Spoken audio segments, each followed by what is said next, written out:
play it any louder, then it's getting shut down.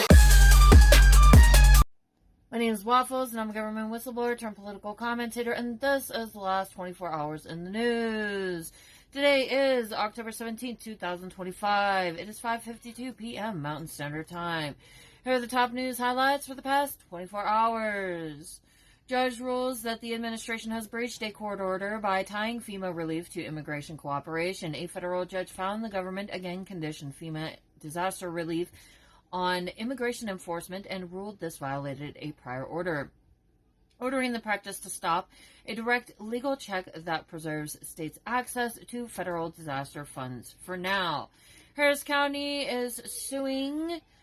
They filed suit this week challenging the EPA's cancellation of roughly $250 million in clean energy grants for low-income households, arguing the rescission was unlawful and jeopardizes projects, contracts, and household energy savings. Expect injunctive motions seeking to restore funds. Congressional oversight escalates. House GOP requests Jack Smith testimony. House Judiciary Republicans formally requested former special counsel Jack Smith to appear and produce documents as part of oversight. Deadlines and the threat of subpoenas were attached. This increases political legal pressure and raises prospect of public hearings. Federal judge extends block on National Guard deployments to Portland, Oregon. A federal court has extended a restraining order preventing the president from deploying National Guard forces to Portland, an explicit judicial limit on federal use of Guard and military personnel against U.S. city residents. No confirmed new large-scale domestic military mobilizations against civilians were reported in the last 24 hours. U.S. lethal strike near Venezuela. The U.S. carried out strikes on vessels in the southern Caribbean on October 14th that killed multiple people. Venezuela has asked the UN Security Council to condemn the strikes, and congressional members have pressed for briefings on legal authority and evidence. This kinetic action offshore has immediate domestic political and oversight consequences. The president's public threats to sever and punish certain trade relationships, e.g. cooking oil and soybean rhetoric, and aggressive rescissions of grants and program funding are being used as instruments of policy pressure and are provoking litigation, congressional responses, and market uncertainty. Program cancellations and rescissions risk immediate service disruptions. The EPA energy grant cancellations and other rescissions are already facing municipalities to rework budgets and contracts, creating possible layoffs and halted installations and lost energy savings for low-income households. Litigation is likely to move quickly and will determine whether funds will be restored. FEMA conditionality ruling raises disaster response uncertainty. The judge's finding that the administration flouted prior orders by conditioning FEMA aid is material. States and localities now have legal grounds to contest conditionality and to press for unobstructed relief, but appeals could prolong uncertainty. Agency staffing actions, CDC erode institutional capacity. Reports show large personnel actions at the CDC, hundreds of termination notices, with many later rescinded, but significant net cuts remain, prompting warnings from public health experts that surveillance, contract tracing, and outbreak response capacity are degraded, a systemic risk to citizen well-being if another infectious threat emerges. Clean energy projects and contractors at risk. We've already covered that. We've been covering it for a few days.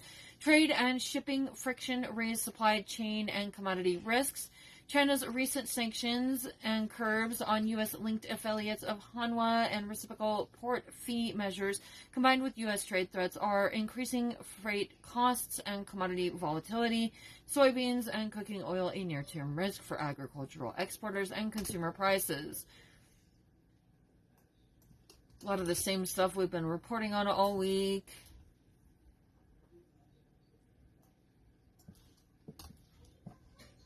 Venezuela asks the UN Security Council to call U.S. strikes illegal.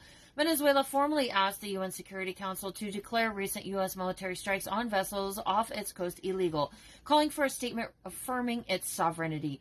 In that letter, Venezuelan UN Ambassador Samuel Moncada accused the U.S. of killing at least 27 individuals in attacks on what he called civilian vessels in international waters. He also condemned CIA involvement. Trump says Maduro doesn't want to fuck around. That is what he said in those words with U.S. In remarks on October 17th, Trump said that Venezuelan President Nicolas Maduro doesn't want to fuck around with the U.S. amid tensions over U.S. military activity in the Caribbean and strikes on suspected smuggling vessels. U.S. military detained survivors after the latest boat strike near Venezuela as part of the strike on a suspected drug-carrying vessel. U.S. forces detained survivors aboard a Navy vessel. The policy of treating maritime drug operations as a kind of armed conflict with detention is being scrutinized. Maduro reportedly offering concessions to avoid U.S. retaliation. Also reported the U.S. claims Maduro is willing to give everything, including natural resources, to de-escalate tensions. This suggests diplomatic negotiation rather than outright military threats from Venezuela in the most recent reports. Maduro has said he would declare a republic in arms if U.S. forces deployed to the Caribbean attacked Venezuela. Maximal readiness and militia mobilization have been declared in past months as Venezuela responded with troop deployments, militia calls, defensive rhetoric in response to U.S. naval military buildup in surrounding waters. Maduro and other Venezuelan officials have accused the U.S. of military threats, provocation, and being part of a regime change strategy. Here's an updated, detailed summary of what's going on right now with the U.S. government shutdown. The federal government has been in a funding lapse since October 1st, 2025, after Congress failed to pass appropriations or a continuing resolution for fiscal year 2026. The shutdown is now one of the largest in U.S. history, entering day 17, and has become the third longest modern shutdown. Major recent developments and actions: freeze on infrastructure spending. The Trump administration has announced a pause on approximately $11 billion in Army Corps of Engineers projects in multiple states, particularly in Democratic-led sanctuary jurisdictions. Some of these may be canceled outright. Nuclear energy furloughs. The National Nuclear Security Administration, NNSA, will furlough about 80% of its workforce, affecting 1,400 plus employees. Given dwindling funds, the only essential personnel will remain on duty for critical operations. Unemployment claims filed by federal workers have more than doubled over the past week. The White House predicts north of 10,000 federal layoffs if the shutdown continues. About 4,000 have been dismissed so far. A federal judge temporarily blocked the administration from firing over 4,100 federal employees during the shutdown, citing concerns about motive and process. Education Department layoffs impact student programs. The Department of Education has issued layoff notices to 460 employees in 6 offices. Programs supported by Title I and IDEA are among those at risk. Key services suspended and deferred. Smithsonian Museums and National Zoo have closed. Social Security Cost of Living Adjustment, COLA, announcement has been delayed. Government agencies have paused low-priority projects and redrawn minimum safe operational status. Congressional and appropriations standoff. The Senate failed for the 10th time to advance a House-passed funding bill. Vote count 51 to 45, falling short of the 60-vote threshold. House GOP appropriators say prolonged shutdown is impeding their ability to impeding their own bills, with bipartisan pressure mounting to reopen the government so full-year funding work can resume. Budget and political maneuvering. The White House and Budget Office have used the shutdown fight to withhold project funding in opposition states, frame spending cuts as necessary, and press political leverage. Federal workforce and morale. Many workers are furloughed and unpaid, facing financial strain and uncertainty over back pay. Essential and safety functions. Some mission-critical functions are sustained, but others, e.g. research permitting, are delayed, and NSA cuts raise national security concerns. Infrastructure and projects. Paused projects, especially in states with political opposition, may suffer cancellations or permanent defunding. Social and education services programs tied to education, Title I, IDEA, and federal grants are at risk. Agency operations, oversight, data collection are weakened. Housing and real estate, the suspension of the National Flood Insurance Program delays closing in flood-prone. Social and education services programs tied to education, Title I, IDEA, and federal grants are at risk. Agency operations, oversight and data collection are weakened. Housing and real estate, the suspension of the flood insurance program delays closings in flood-prone areas. Losses in daily home transactions mount. Legal and jurisdictional operations, the Supreme Court may run out of funding, affecting public access, administrative delays in courts, and regulatory functions. Appropriations work is on pause. The standoff delays full-year budgeting and heightens risk of cascading failure in governance. I'm trying to, copy part of this.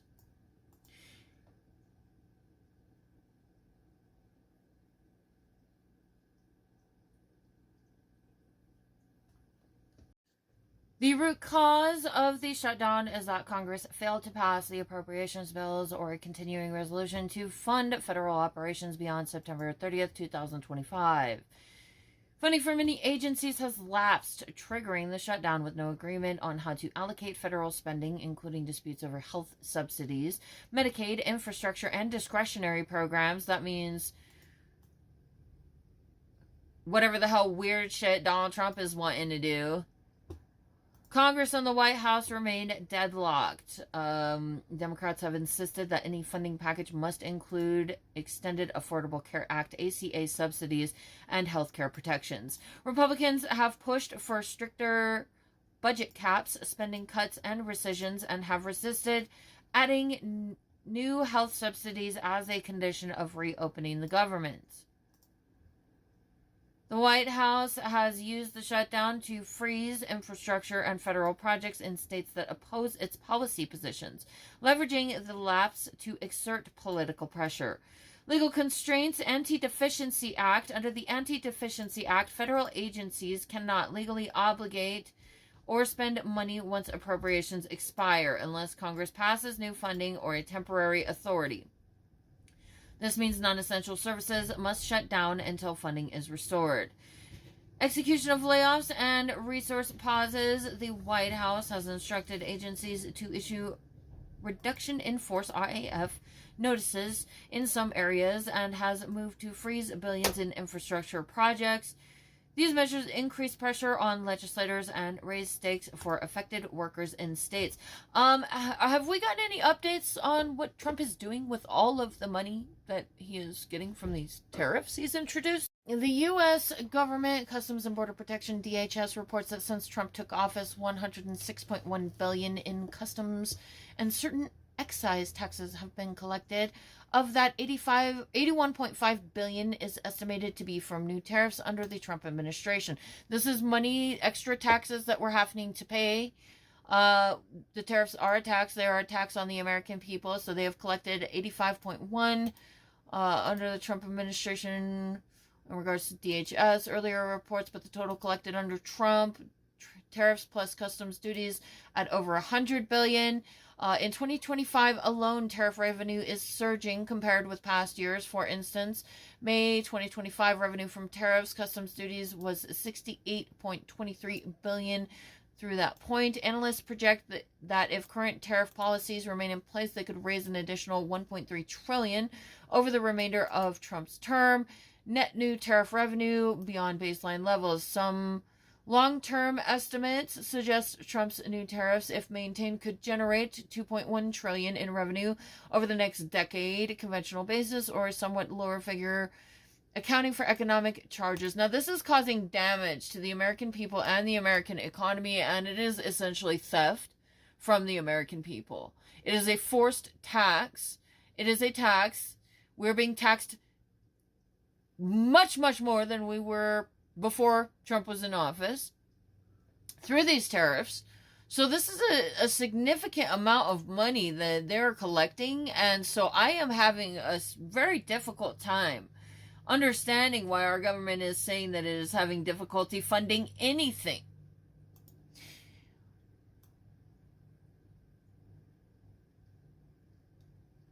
trying to get an idea. The figure that's being provided is $81.5 billion, as what is often cited for pure tariff-related customs revenue. Over time, if tariffs persist, projections of trillions of dollars are being floated, though with big uncertainty. And then Trump is spending this money to do what? Build himself monuments while starving the people and taking away our health care. So I just want to point that out.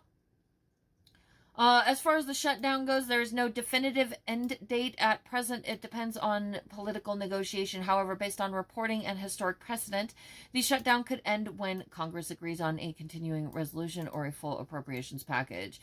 If the Senate and House pass a funding bill acceptable to both parties and the president signs it, operations resume. So far, multiple state votes, at least 10, have failed. Compromise over health and subsidy provisions. The key sticking point is often healthcare and ACA subsidies. If Democrats agree to remove or modify those demands, or Republicans agree to include them, that could unlock a deal. Emergent fiscal or political pressure forces in action. Examples include a major economic shock, public backlash, or an operational breakdown in services that forces either side to compromise. Judicial or court interventions, that would be a good idea. Courts have already blocked some firings, blocking the shutdown.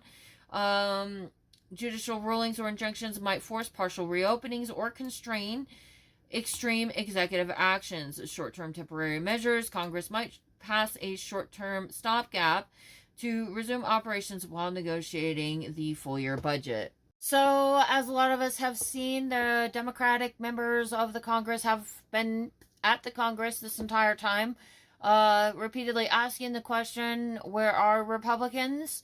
I think that people need to be at the Congress if they're going to hold a vote. That's what's called quorum.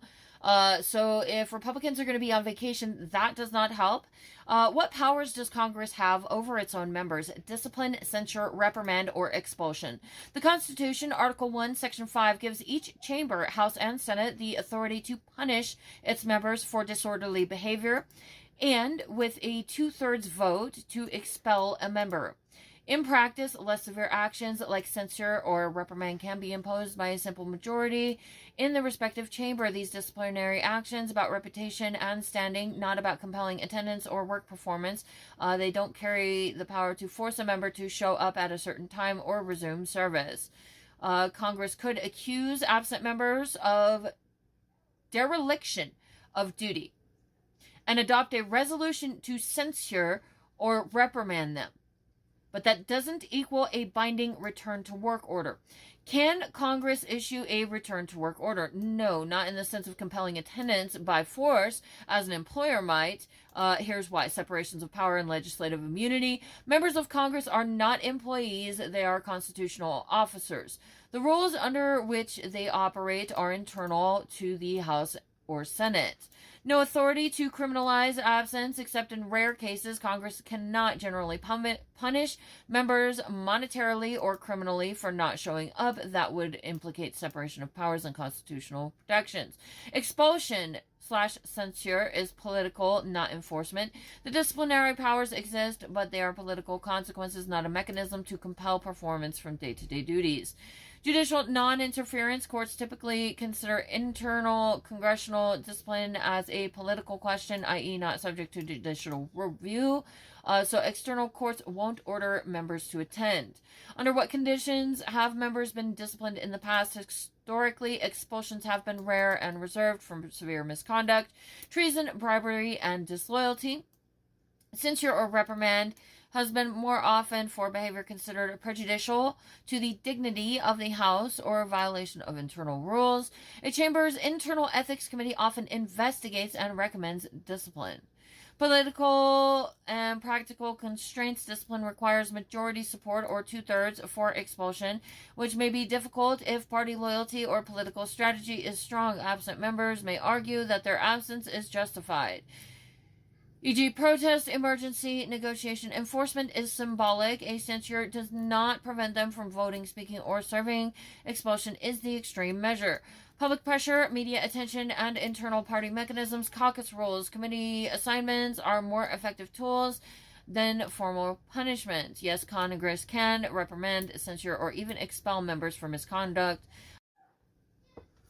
They cannot issue a binding order that forces members to physically return to session like an employer might. Discipline is political and internal and depends on the rules.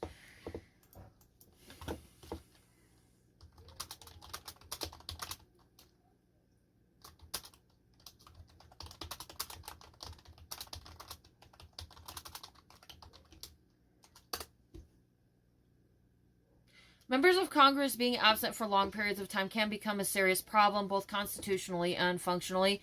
Members of Congress aren't employees. They're constitutional officers elected to represent the people. Their duties are spelled out in Article 1 of the U.S. Constitution, which gives Congress the power to pass laws and appropriations, e.g. funding bills, provide oversight of the executive branch, declare war, approve treaties, and regulate commerce. The quorum requirement: Congress can't even legally conduct business without a quorum, a minimum number of members present. In the House of Representatives, a quorum is a majority of all members, 218 of all seats filled. In the Senate, it is 51 senators. If not enough members are present, the chamber cannot vote on bills, resolutions, or confirmations. Official proceedings stall, sometimes indefinitely. The Speaker in the House or presiding officer in the Senate can compel the attendance of absent members under chamber rules, but enforcement is symbolic and rarely used. Practical implications of absenteeism: when large numbers of lawmakers refuse to attend, government funding bills can't pass, committee work stops, no hearings, no markups, no oversight. Constituents lose representation because their district or state effectively has no voice in votes or debates. National crises go unaddressed since Congress can't act. In a shutdown, especially, absences make recovery harder because now new funding or emergency measures can't be approved without quorum. When absence becomes dereliction of duty, being absent isn't always misconduct. For example, illness or emergencies are excused, but voluntary absence during national crisis, especially as a coordinated political tactic, can cross into dereliction of constitutional duty. Members swear an oath to faithfully discharge the duties of office. Refusing to participate in governing undermines that oath and erodes public trust. The House or Senate could interpret chronic absence as disorderly behavior under Article 1, Section 5, and issue a reprimand or censure. So we're pretty much screwed, and the reason why we're screwed is because it is not Democrats that are refusing a vote. They can't even vote. How can they vote on something? How can they vote on something when they can't even vote? Republicans need to be there. They're the majority. They need to be there for there to be a quorum. There cannot be a vote if there is no quorum. I got a bunch of MAGAs in my comments. They're like, it's Democrats' fault. They don't vote. Well, how can they vote if nobody's there? It's Republicans that are causing the problem right now because they've literally vacated the Congress. Idiot! Sorry, I've been watching these MAGA snowflakes cry in my comments all fucking day. And that's what they have to say. And the Democrats didn't vote. Well, they can't vote if Republicans don't show up to fucking work. That's not how the Congress works. They can't just magically make things happen for you, okay? People have to actually be in the Congress for there to be a vote. So, as long as Republicans are gone, it's their fault. My daily news report has a lot of the same things. Hanwha sanctions for the ports. Beijing's moves against Hanwha's U.S.-linked units, and Washington's warnings over critical mineral control signal an intensifying economic diplomatic standoff with China. That's been going on all week. Legal action specifically against the Trump administration. New filings, Harris County over the Solar for All. Judicial checks the FEMA conditionality finding, extended the order blocking National Guard deployment to Portland. Congressional oversight, House Republicans request for Jack Smith. We've been covering that all week.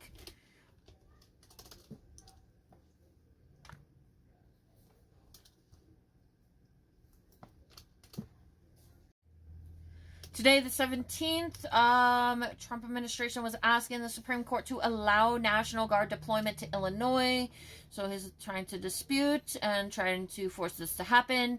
Donald Trump has released George Santos from prison. That just happened today. This is George Santos. He was arrested for fraud as a congressman. He was a congressman, and he was arrested for fraud. For some strange reason, Trump has decided to let him out of jail. In other news, Trump and Epstein were best friends. Fox News staffers, there was a court case against Fox News, the Smartmatic case against Fox News, and employees at Fox are speaking out against the news network. Prince Andrew has surrendered his Duke of York title amid Epstein fallout. RFK is ruminating in a very creepy way in regards to the sperm count of young boys and talking about girls' puberty because he's a creepy freaking weirdo that hangs out with pedophiles. Republican governors mobilize and deploy National Guard ahead of No King's Day.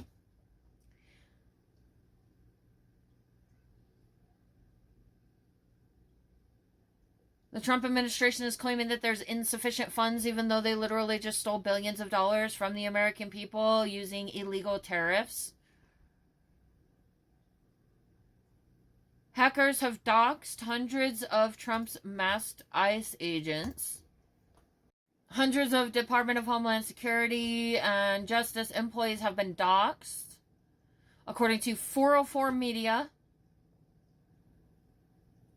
And it's giving out like their personal information. I don't know where to get the leak. I would like it.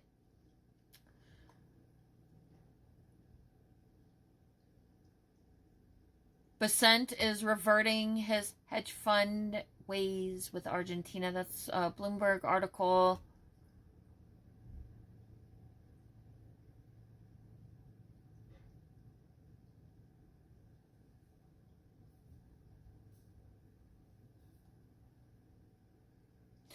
A political candidate, Kat Abugzela. I am sharing her content on my Blue Sky regularly. She is running for Congress for Illinois District 9.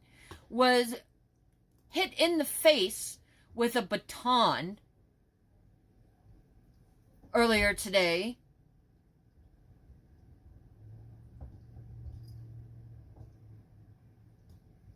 That's on her feed.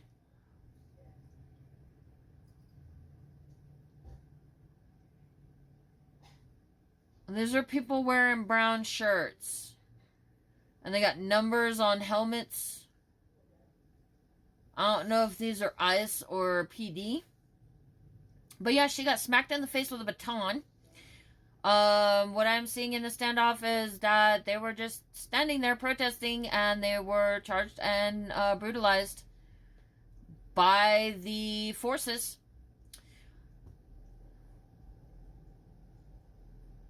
There's a lot going on right now. People expressing concern about ICE surveillance tech to hack into smartphones.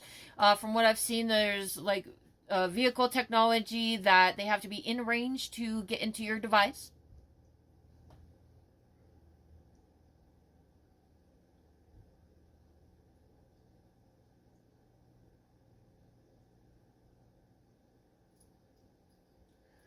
Mike Johnson dodging questions today in regards to the Americans that have been detained by ICE.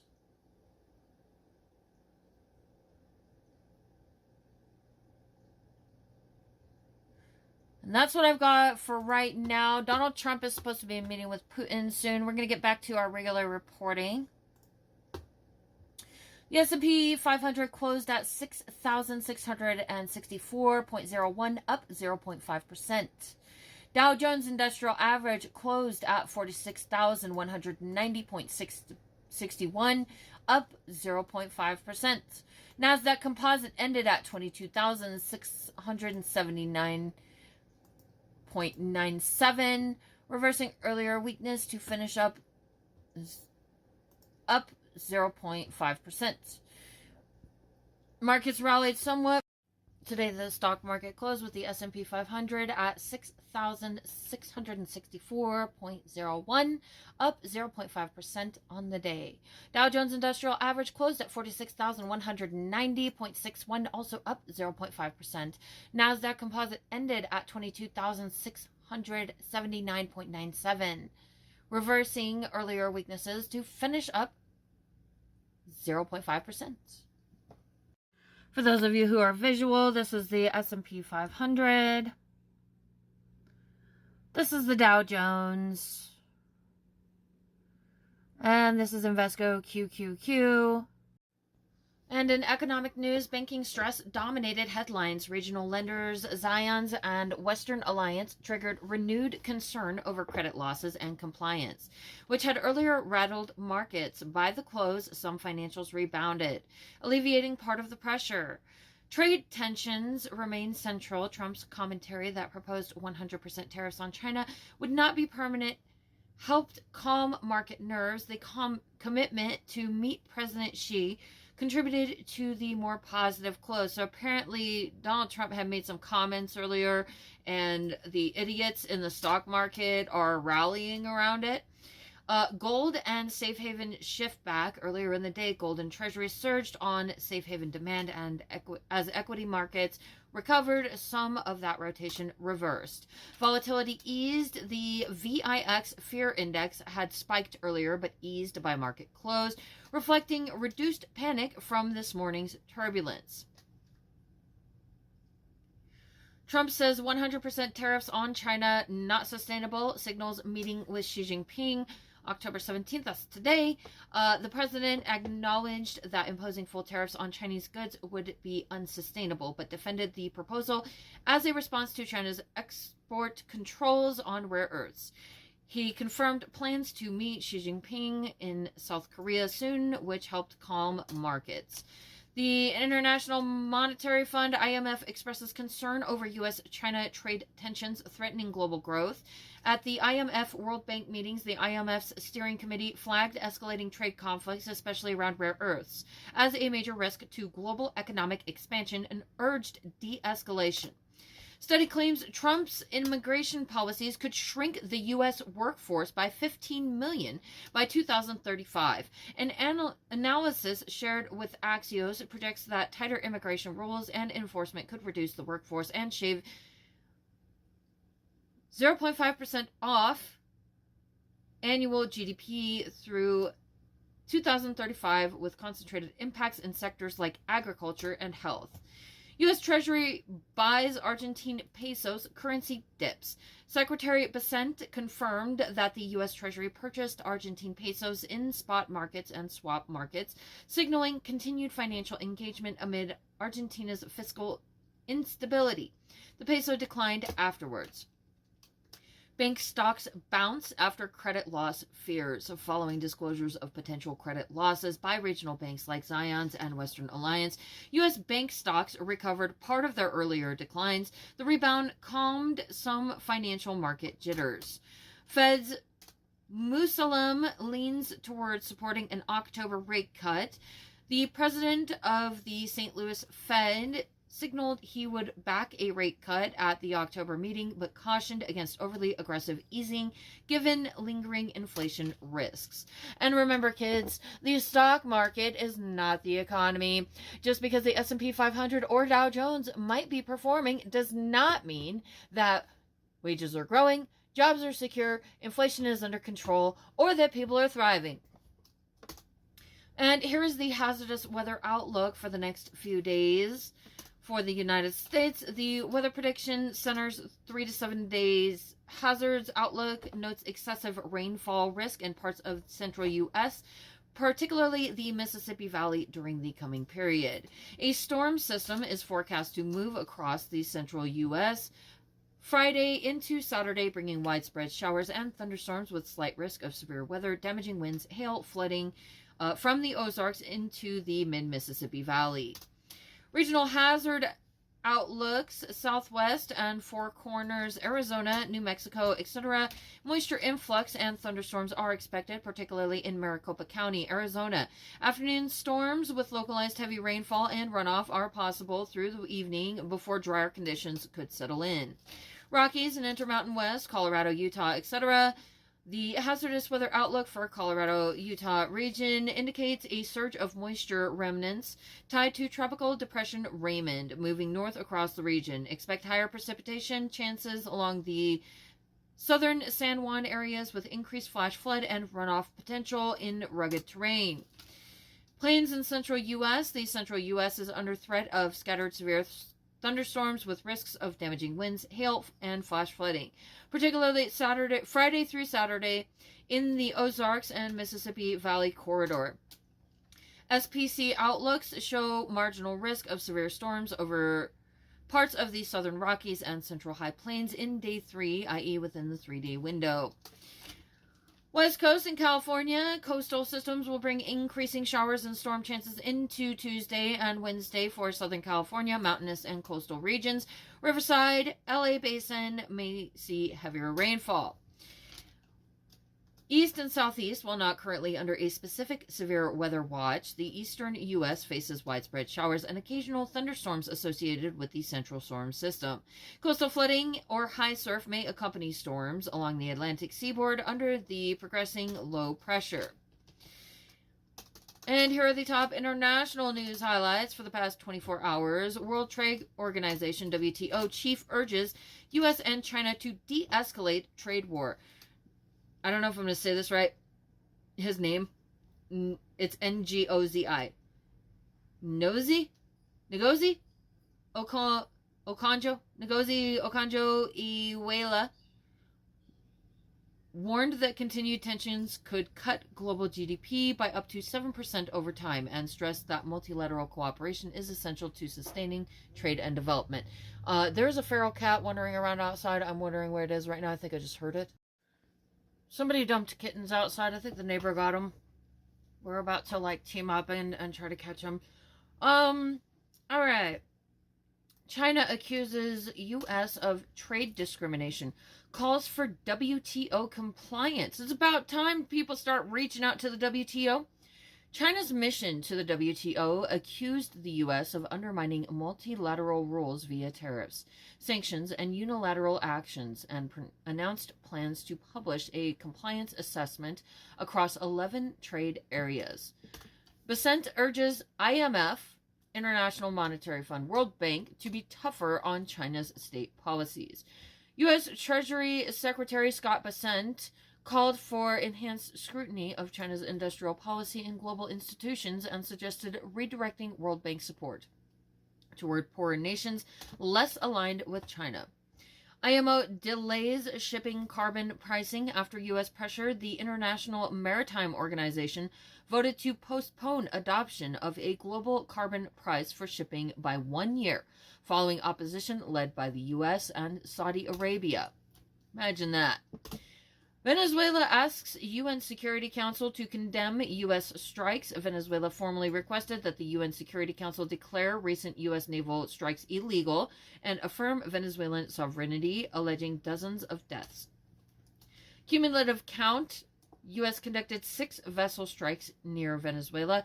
As of October 17th, the U.S. has executed 6 strikes on vessels near Venezuela, allegedly targeting narcotics operations, resulting in at least 27 deaths and growing regional backlash. This concludes today's news. I'll see you guys later. Everybody stay safe out there. So the Olympics is great, and Johnny for the others, the World Cup, Johnny is the head of it. We had our top people, Wasserman. They all came in on the Olympics, and then I saw Johnny. And we got the World Cup, too. And, it's only because they rigged the election that I'll be your president representing you there. I got both of them. I got the Olympics, and I got the World Cup. And I said, it's too bad. One was in 2026, and the other was in 2028. And I said, I won't be there. I won't be your president. But then they rigged the election, and now we won, so I'm going to be your president for the Olympics. and for the World Cup. So, Johnny, thank you for the World Cup. And everybody, thank you for the Olympics. We're going to have a great time. Hey guys, don't forget to like, share, subscribe, and comment on my videos. And also, don't forget to check out my shop where you can get this awesome Real Patriots Punch Nazis t-shirt. America, fuck yeah! And if you go to the link tree in my bio on most platforms, it's got links to everything, all of my stuff. You can find my shop there. I'm on eBay. You can also get this cool Exterminate MAGA sticker, cause MAGA's fucking cockroaches. And fuck MAGA, abolish MAGA, fuck you MAGA.